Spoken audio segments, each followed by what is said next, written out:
We're recording? Mm-hmm. All right, folks, we're recording now. Time being 6 o'clock, I will call the meeting of the Freetown Planning Board to order. Before we get started, I must read the governor's announcement. So, pursuant to Governor Baker's March 12, 2020 order suspending certain provisions of the Open Meeting Law, General Law, Chapter 30A, Section 18, and the Governor's March 15, 2020 order imposing strict limitation on the number of people that may gather in one place, this meeting of the Freetown Planning Board will be conducted via remote participation to the greatest extent possible. Specific information and the general guidelines for remote participation by members of the public and/or parties with a right and/or requirement to attend this meeting can be found on the Town of Freetown's website, freetownma.gov. No in-person attendance of members of the public will be permitted, but every effort will be made to ensure that the public can adequately access the proceedings in real time via technological means. In the event that we are unable to do so, despite best efforts, we will post on Freetown's website an audio or video recording, transcript, or other comprehensive record of proceedings as soon as possible after the meeting. Okay, so that being said, our public hearing tonight, I will call that public hearing back to order. I will remind people where we are with this. This is a public hearing to address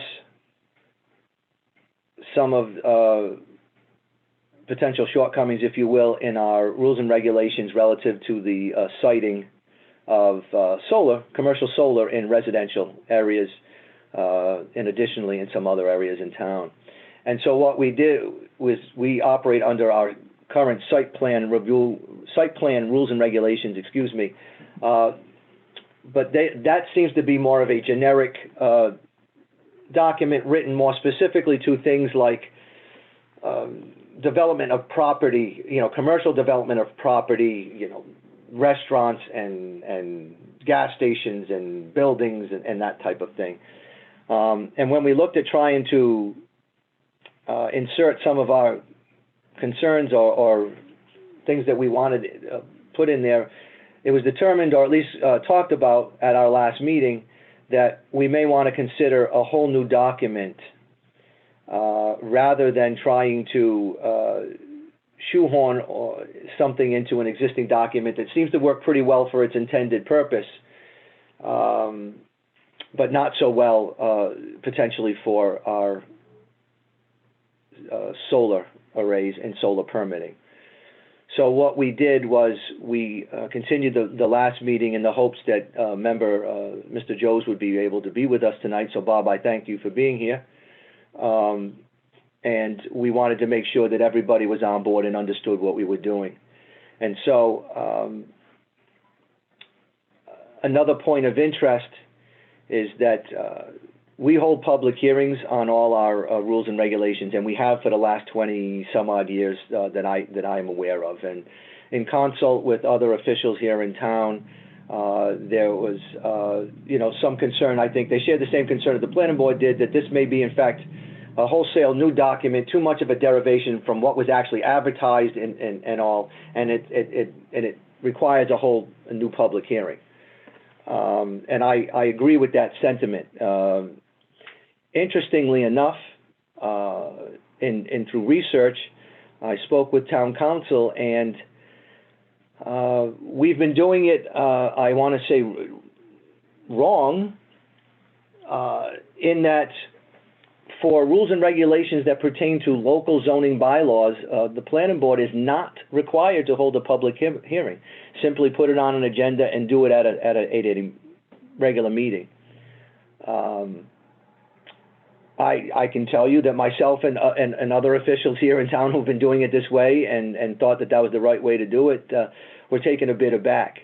I can tell you this, whether we are legally required or not, so long as I'm involved with the planning board, will certainly advocate that we continue on this road with advertising a public hearing, particularly when it comes to rules and regulations. Obviously bylaws, that's a requirement.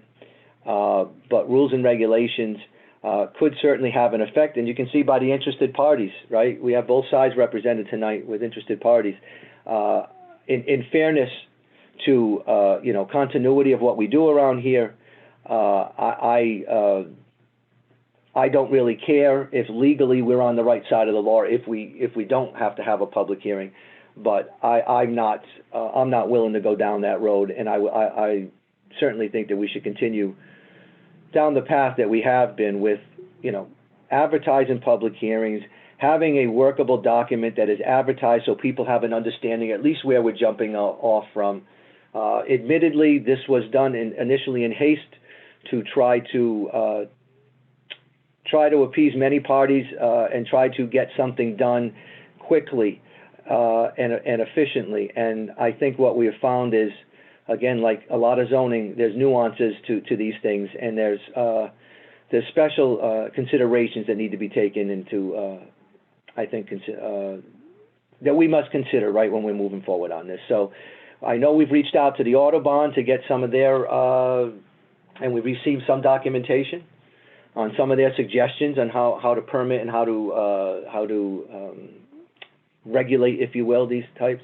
We've reached out to Serped, see if we can't utilize some of our existing technical assistance grant to at least get us off on the right foot. Our planning technician has reached out to other communities and looked at bylaws that they have, and there's some good ideas in there. And so I think,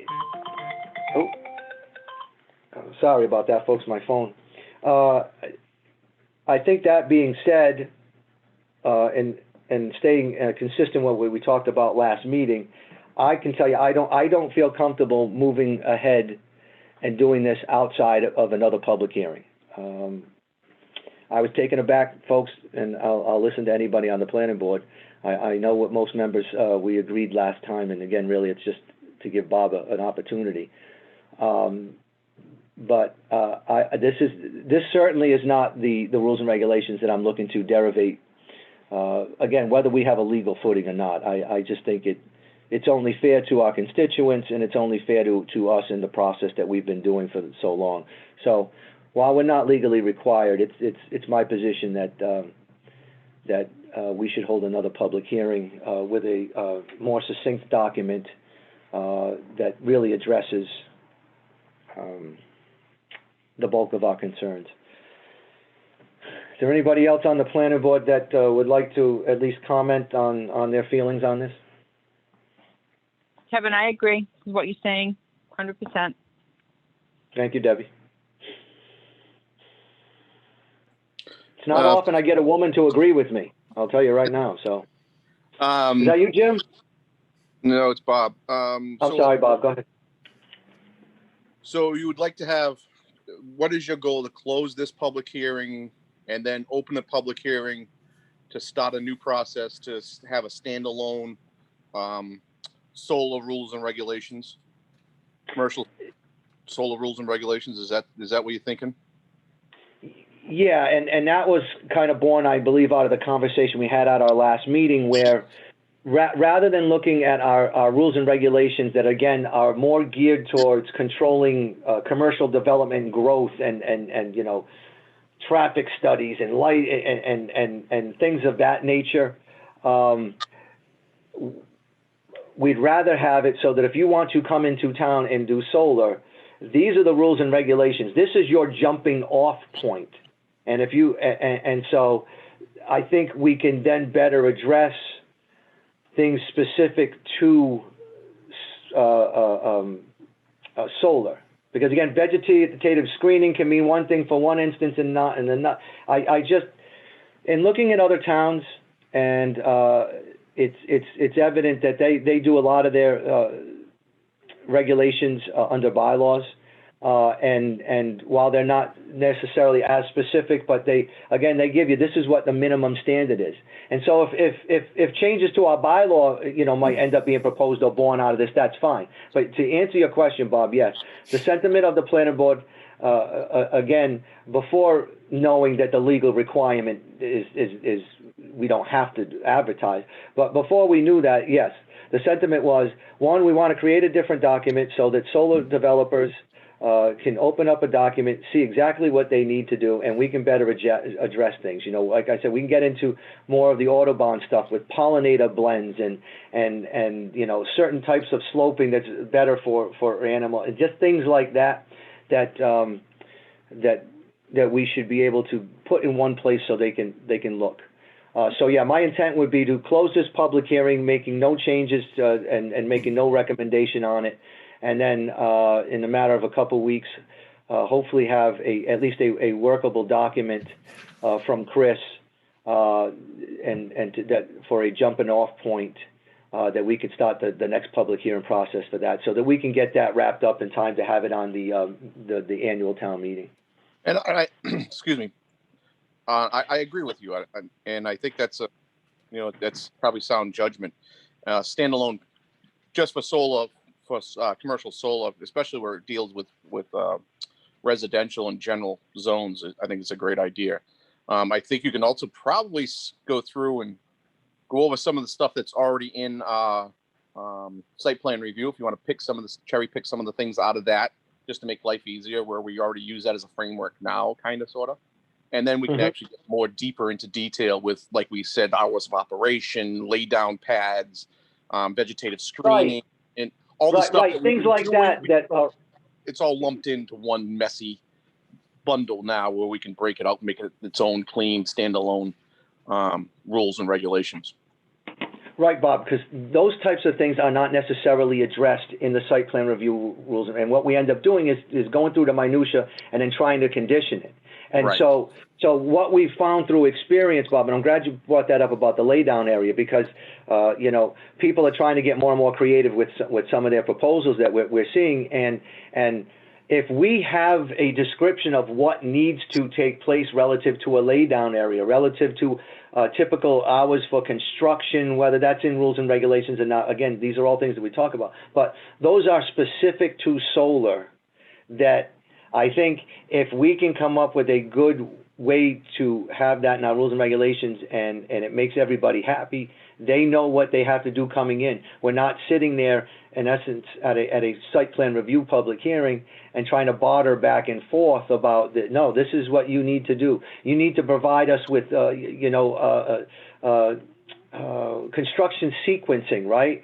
We may want to put in rules and regulations that, no more than X amount of square feet or whatever is disturbed at any one time without being stabilized. I mean, there's a number of things, and you're right. We could go into our site plan review, site plan rules and regulations now, and yes, there are plenty of good things in there that we could bring into this new document, but it's just to commingle them, to ask applicants and our own review engineers and ourselves to stop parsing through all these things and what applies and what doesn't, and to sit there and have to go through and answer waivers to 3/4 of the site plan review regulations. It doesn't. It's tedious at best, right? And it's inefficient at worst. Realistically, if they come in and don't ask for waivers, we really can't condition anything, because you add conditions when you add waivers. If you don't have any waiver requests, if somebody comes in with no waiver requests, right, we can't put conditions on. That's fine. Right. And if we don't have a requirement necessarily for laydown area, and we talk about this, right? Site plan review it's an inherent, it's an implicit approval, short of having to go through the public hearing process and working out the kinks. But to your point, we don't want people to be able to point to the rules and regulations and all and say, yeah, there's nothing in there that says that we have to do that. They're being arbitrary and making us do it. We should have that in there. It shouldn't be that we have to have that conversation every time on a laydown area. That's a great point, Bob. So thank you. What would you go to town meeting for? If we were going to change the bylaw, you're right. I got ahead of myself, Bob. I apologize. No. Should we have to? And I have to get this question answered. I apologize, Bob. I'm glad you're here to keep me in line. If we have to change the bylaw to reflect that it refers to. Right now, it refers to site plan rules and regulations. We may need to change the wording to reflect to rules and regulations for the siting of a solar array, something along those lines.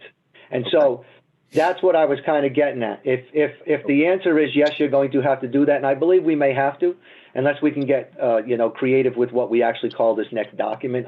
But I believe we may have to go to town meeting for that. So my thought was, if we get that, we'll hold that, basically that public hearing at the same time, and that would be what I would have to go to town meeting with, Bob.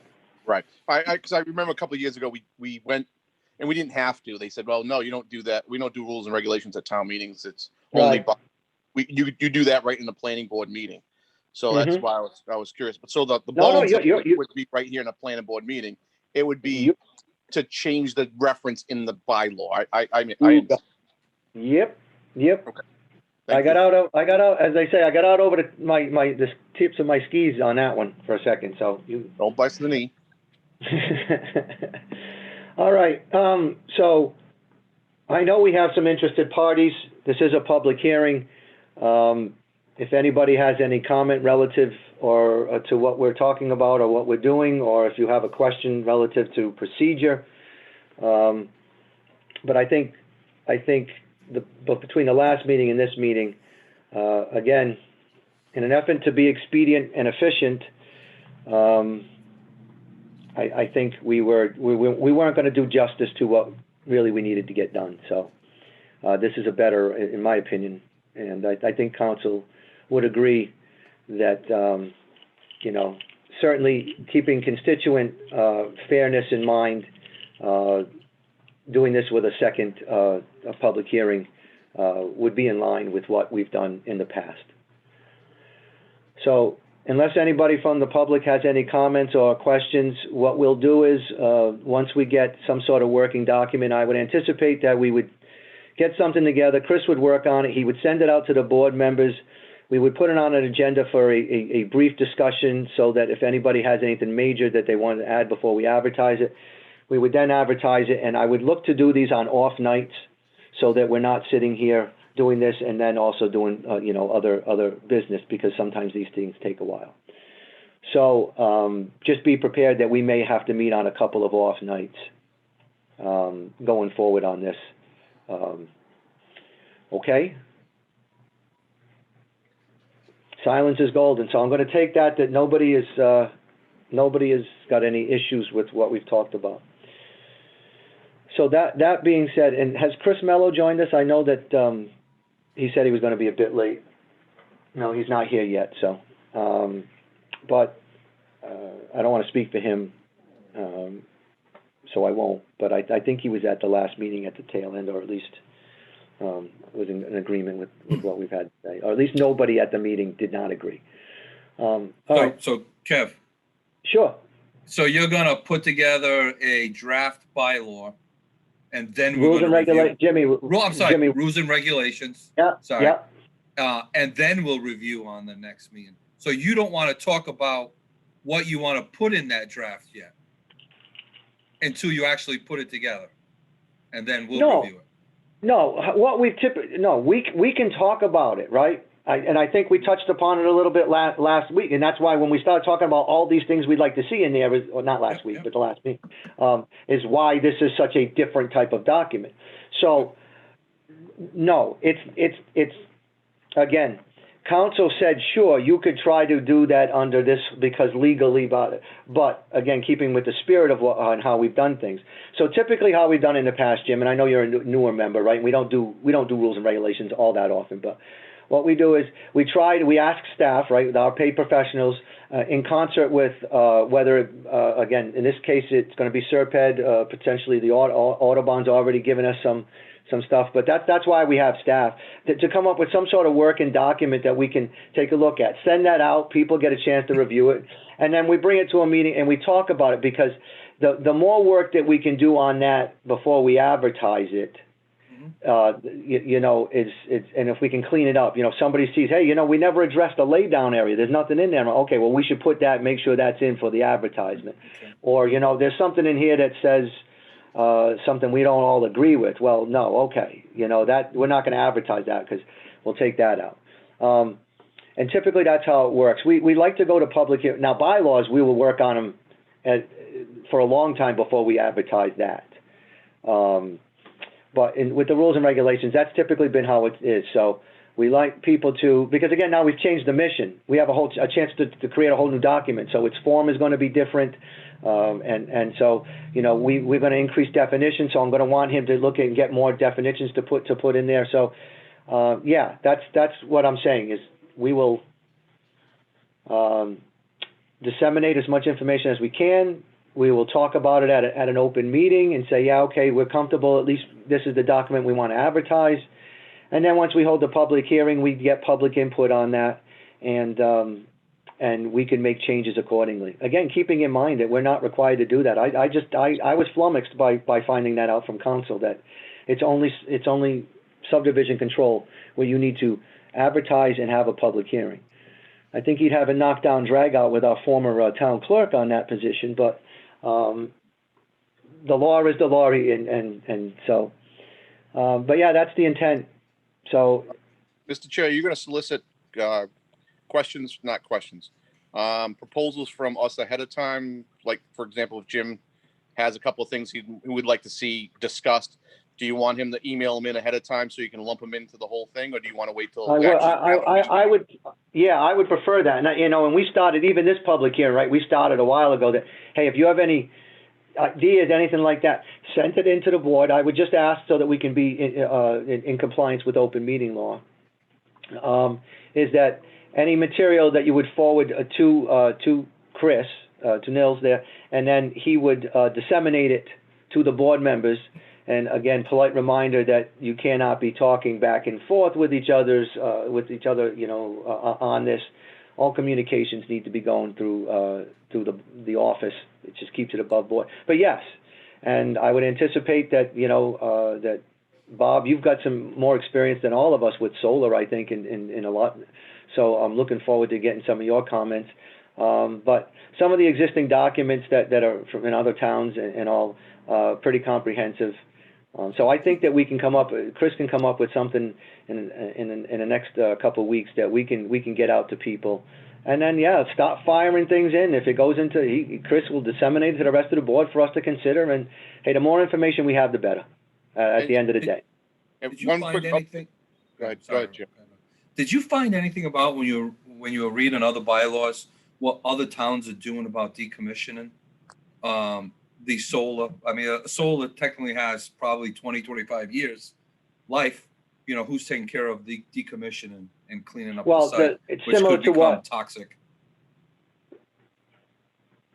Okay, though I'm going to stop agreeing with you right at the end, right before you said those things can become toxic. I'm not willing to say that, but what I am willing to say is what our requirements are. We require a decommissioning bond. We do, okay. And so we hold a decommissioning bond, and that's part of our approval process. Mm-hmm. They provide us with an amount of what, you know, the worth, the value, do all that, and they're required and to keep one on file with us and keep it up to date. Again, you know, I've said this a couple times that, you know, between, you know, we have so much solar in town, it would be beneficial. And what I have seen in other towns is they will either hire outside staff or to manage all their solar arrays, or they will utilize outside staff to just keep track of all these things. So, you know, we're lucky we have full-time staff here that has the ability to do that. So, yeah, we require a decommissioning bond so that should they walk away, you know, they would and not do anything with it. But most oftentimes there's, you know, these are leased issues, or, you know, the landowner still owns the land, and when they're done with that use, a lot of times, you know, the property owner would still have an option to either go with newer technology solar, or you know, another project, residential. You know, I mean, again, we're just talking mainly about residential, but so yeah, that's what I have found. Again, specifically, I'm glad you bring it up, Chris. Why don't we specifically look and see if there's anything else that we could either be doing better or increasing that would, you know, further offer us protections. So, one point I just want to make, and this is more for the newer members, and it really doesn't pertain to this. It's more you had mentioned a comment about open meeting law violations. If you get an email and there's other people on it, please don't respond all. Just respond to the person you're responding, like it'll be to Nils, or to the chairman. It's important not to respond all, because anything that can be interpreted as a discussion or anything like that can be used as an open meeting law violation. So it's important to, when you respond, to respond only to the person sending it to you, which is normally Nils in the office. It's easy sometimes just to hit the respond all button and say, I don't think I like the way that's written. Well, technically now you're giving an opinion. So I just wanted to bring that up because it was something that came up a couple of years ago when I was a selectman still, and it was very an important point to clarify. So that's more for the newer members. Again, Bob, thank you for further clarifying. He is absolutely right. Do not respond all. Just respond to the office. All right. So if we don't have any other questions or anything, I apologize, folks who interested parties, if you're a little disappointed we're not going further with this discussion. I think most of you probably understood where this was going tonight from the last meeting. But that being said, then, and this is interesting because we've never had to do this on rules and regulations, but I'm contemplating how to word well, first off, I'll entertain a motion to close the public hearing. So moved. Second. Motion's made, supported to close the public hearing. Is there any further discussion on the motion? Hearing none, we must do a roll call vote. So, Bob Joes. Aye. Bob Joes, aye. Deb Robbins. Aye. Deb Robbins, aye. Jim Freites. Aye. Jim Freites, aye. Is Chris with us yet? No, Chris still isn't here. So Kevin Damaris says aye. Motion passes unanimously to close the public hearing. So I guess at this point in time, obviously the minutes of the meeting and the video will reflect what we're doing here, but I guess maybe I'll try to be a little bit more specific with the motion. I guess I'll entertain a motion that we adopt no new changes as proposed under this public hearing, and that the site plan review rules and regulations revert to the existing until such time that they're replaced by new rules and regulations specifically for solar. I'll make that motion as chairman stated. Thank you. Second. Motion's been made and supported. Is there any further discussion on the motion? Hearing none. Roll call vote. Bob Joes. Aye. Bob Joes, aye. Deb Robbins. Aye. Deb Robbins, aye. Jim Freites. Aye. Jim Freites, aye. Kevin Damaris says aye. Motion passes unanimous. Well, thank you, folks. At the end of the day, we learn things, and I say we learn stuff every day. And so I will apologize again if in our haste we tried to get something done quickly. But I think what we need to do is get something done more effectively. And so I appreciate that. So we only have one other thing, well, two other things, really. If anybody wants to make a motion on the minutes.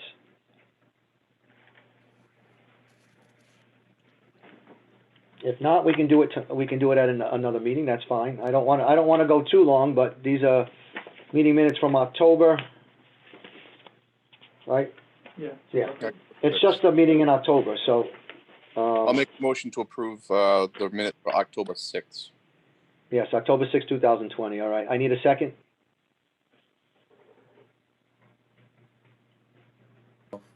Second. Okay, thank you. I had to unmute myself. I was going to say you had to unmute yourself. Thanks.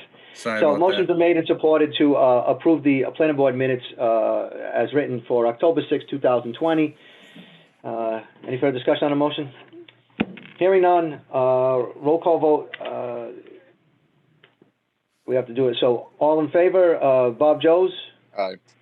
Bob Joes, aye. Deb Robbins? Abstain. Deb Robbins abstains. Jim Freites? Aye. Jim Freites, aye. Kevin Damaris states aye. So the motion passes. Let the minutes reflect that Deborah Robbins abstained. And again, Deb, that's because your involvement there might have been you were in a butter or something, or involvement with a project, correct? Yeah. All right. So next on our agenda, it's under correspondence. We just received it a couple days ago, if I'm not mistaken, and now what did I do with it? This is for 3 Friend Street. It's a subdivision we approved. And typically we need a surety before we would endorse and send out the plans and all of some sort, performance bond, whatever. We have been supplied with, and I don't know, did you put that online or did you send that document out to the board? Yeah. Yeah, so you guys have all received it. Yep. It's from KRR. It's for 3 Friend Street subdivision. And I'll just read it, dear board. The following is our cost for the road work on 3 Friend Street, that subdivision road. Site work, $100,000, drainage, $50,000, telephone and electric, $50,000, and road, gravel, asphalt, and sidewalk is another $75,000. For a total of $275,000. An additional contingency of 25% has been added, so that's another $70,000. And they're proposing to provide us with a performance bond of $345,000, again, including construction costs plus the 25% contingency. Polite reminder to new boards and old boards, members alike, surety is an applicant's choice. It is not the planning board. They can provide us with a construction bond, a surety of cash. They can provide us with covenant lots. So this is not a yes or no approval. This is why it doesn't have to be done at a public hearing and all. This is not, the approval of the subdivision is not contingent upon this. We just have, what we have to agree with is the estimated construction costs, and they couldn't come in here with surety for $1,000 and say, that's good enough. Listen, they're in the construction business. Who am I to question a construction cost? But with the additional $70,000 contingency, 25%, a lot of people come in and they don't even offer that. We like to get 20, so 25 is even better. I have no issue on the $345,000. If there's a level of comfort with the board on that and they want to just make a motion to accept that. If not, and they want to look into it further, we could certainly put it on the next agenda, but that's up to the board. I'll make a motion to accept the $345,000 as the suggested contingency for the performance bond. Second. Kevin, I'll second it. Second. Excellent, thank you. So motion's been made and supported to accept the performance bond for an amount of $345,000 for the proposed construction work at 3 Friend Street, the subdivision there. So if there's no other conversation or discussion on this motion, I will do a roll call vote. So all in favor, Bob Joes. Aye. Bob Joes, aye. Deb Robbins. Aye. Deb Robbins, aye. Jim Freites. Aye. Jim Freites, aye. No Chris yet? Kevin Damaris says aye. Motion passes unanimously. If we would just reach out to them. We have part of our conditions of approval, and I can't remember if it was both planning board or Concom or just one of the other boards, was that we would receive the SWIP plans. They are stormwater management and pollution prevention plans. To date, I think we've received both of them, and I believe we received one copy of the updated plans or the change plans. I'll have the office send them out to everybody electronically if they haven't already been.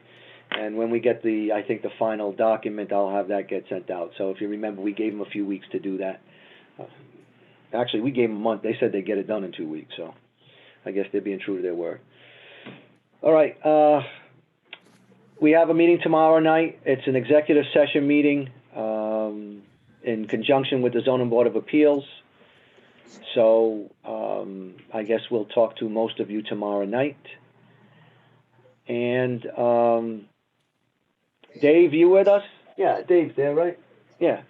So again, I've reviewed that, and we're going to have an opportunity. And when I say that, the Governor Baker's position that we must have within a half-mile radius of a T-stop, we must allow multifamily housing. And so I looked into it a little bit further, and the wording was specific that was sent to me, so I just saw the wording I think that you sent, and so I want to get clarity on that.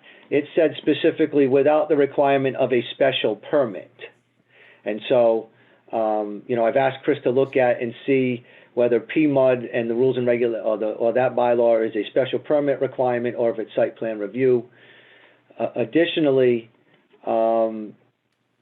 we, by a matter of right, depending on the size of your lot, allow for multifamily housing already under an existing bylaw in residential and or general zone, right? And so I think what the intent of this was, not every station is a nice rural station like ours, right? A lot of these are going to be in cities where there may not be affordable housing or even area to do it or an allowance for it within. And I shouldn't say affordable, excuse me, misspoke, multifamily housing. Additionally, they might also be in areas that are just completely inundated with single-family residences forever. That's not the case with ours, and I think we can maybe get some clarity with council tomorrow night. He'll be on the call. But I think whether it's PMUD and site plan review special permit, maybe that can be worked out to answer that. Or does the fact that we just allow the PMUD, does that answer that call, if you will? Again, multifamily by right, as long as you have the minimum frontage and acreage. And then on top of everything else, 40B is multiple family housing, and we really you can't zone that out of town. That can basically go wherever the heck it wants to. So I'd be interested to hear from council tomorrow if we could just briefly pick his brain on that to see if we are meeting the intent, or are there little tweaks that we would need to do that, Again, I hate hearing that we try to get out in front of everything, and we worked on this PMUD or TOD. It had to have started, many years ago, and we've been out in front of it, and then just to find out with one fell swoop, a simple wording change could now require us to do something, just a bit different. So I appreciate you pointing that out, Dave, and we're still trying to get clarity, but I think we'll be able to get it tomorrow. Okay, thanks for following up on that. Sure. I do have a question on Yeah, executive session tomorrow. I'm eligible for that, correct? absolutely. So my question is, the Zoom information was posted online. How do you ferret out people that aren't executive session members? I know nothing about how to do that, so I'm gonna look at my technical staff real quick. Chris, how do we do that? I'm gonna put them on a waiting room or whatever if they're not on members of the board or council, so they won't be able to join. Okay, cool, thanks. Yeah, I didn't know. He said it can be done. I didn't get into the minutia, but yes, thank you for asking it, because I said the same thing. How do we post that and not? So I guess to understand it, there's a waiting room, and if you're supposed to be there, you will be allowed to be in. If not, you won't be able to get in. All right. Okay. Does anybody else have anything? All right, folks. That being said, be safe. We'll talk to you and or see you tomorrow night on the Zoom, and I'll just need a motion to adjourn. So moved. Second.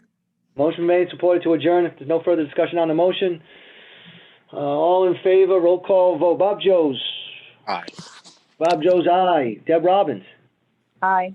Deb Robbins, aye. Jim Freites. Aye. Jim Freites, aye. Kevin Damaris states aye. It Don't forget passed. Chris Mello. Oh, Chris, I'm sorry. Chris, you're here. Chris, would you like to vote? Here at the last second, but There you go, my friend. You're a hardworking dude. I got to give you credit. So, would you like to make would you like to vote on the motion to adjourn? Aye. All right. Chris Mello says aye also. Passes unanimous. All right, guys. We'll see you tomorrow night. Again, be safe. Thank you. have a Good good night. one. Good You night. too. Thanks. Bye-bye now.